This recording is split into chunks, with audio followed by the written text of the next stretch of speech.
の作品は木漏れ日を背景にダリアを撮影しました。 F2.0 っていう明るい開放 F 値を持ったレンズを搭載しているんですけれども、焦点距離が 24mm っていう広角レンズを使っているので、望遠レンズのような大きなボケ味っていうのは得ることができません。でも、背景と被写体、この場合だったら後ろの木と、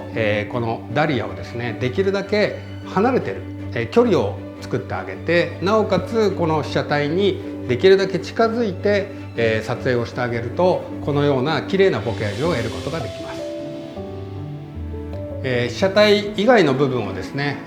ぼかして、もっと大きくボケたように見せるエフェクトっていうのも存在するんですけれども、やっぱり写真をやってる人間からすると広角レンズでそんなに大きなボケっていうのが出るのっていうのはすごく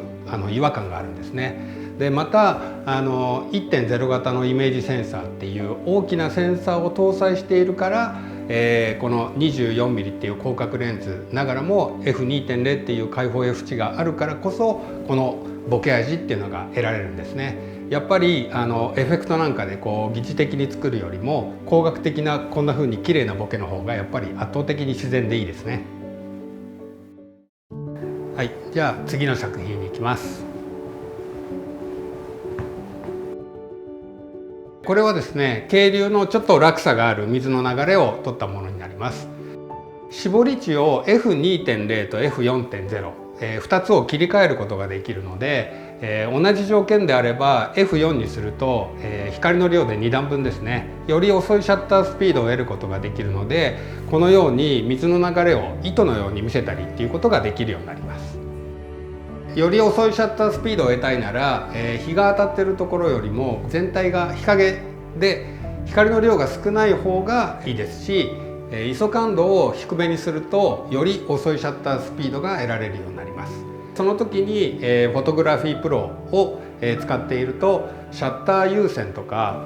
マニュアル撮影なんかがしやすくなるので、その絞りとシャッターの組み合わせっていうのが自由自在に行うことができます。この時は岩に跳ねた水がですねかかってくるようなところで撮影したんですけれども、防塵防滴なので全く問題なかったですし、さすがに発売前なので壊すわけにはいかないっていうことで、できなかったんですけれども、実は水の中に沈めても、しばらくの間は問題ないぐらいの、性能を持っています。ですから今度はですね、半水中の撮影なんかもしてみたいなと思っています。はい、じゃあ次の作品いきます。これはですねちょっと分かりにくいと思うんですけれども、実はバナナの葉っぱについた水滴にレンズを向けてみたものです。で綺麗なこの葉脈ですね、これも表現したかったので、葉っぱに沿うようにレンズを向けています。でこういう時こう葉っぱと、平行にカメラを構えてですね、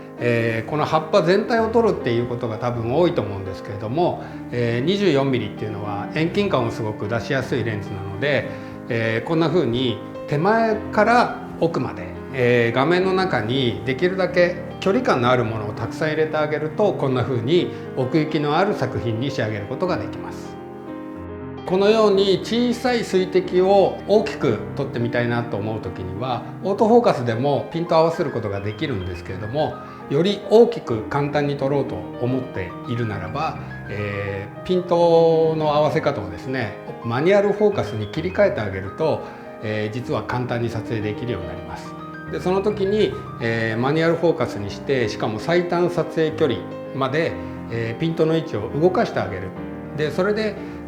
前後に動かしてピント合わせを行うようにすると、実は簡単にこんな風に水滴を大きく取ることができます。でそのような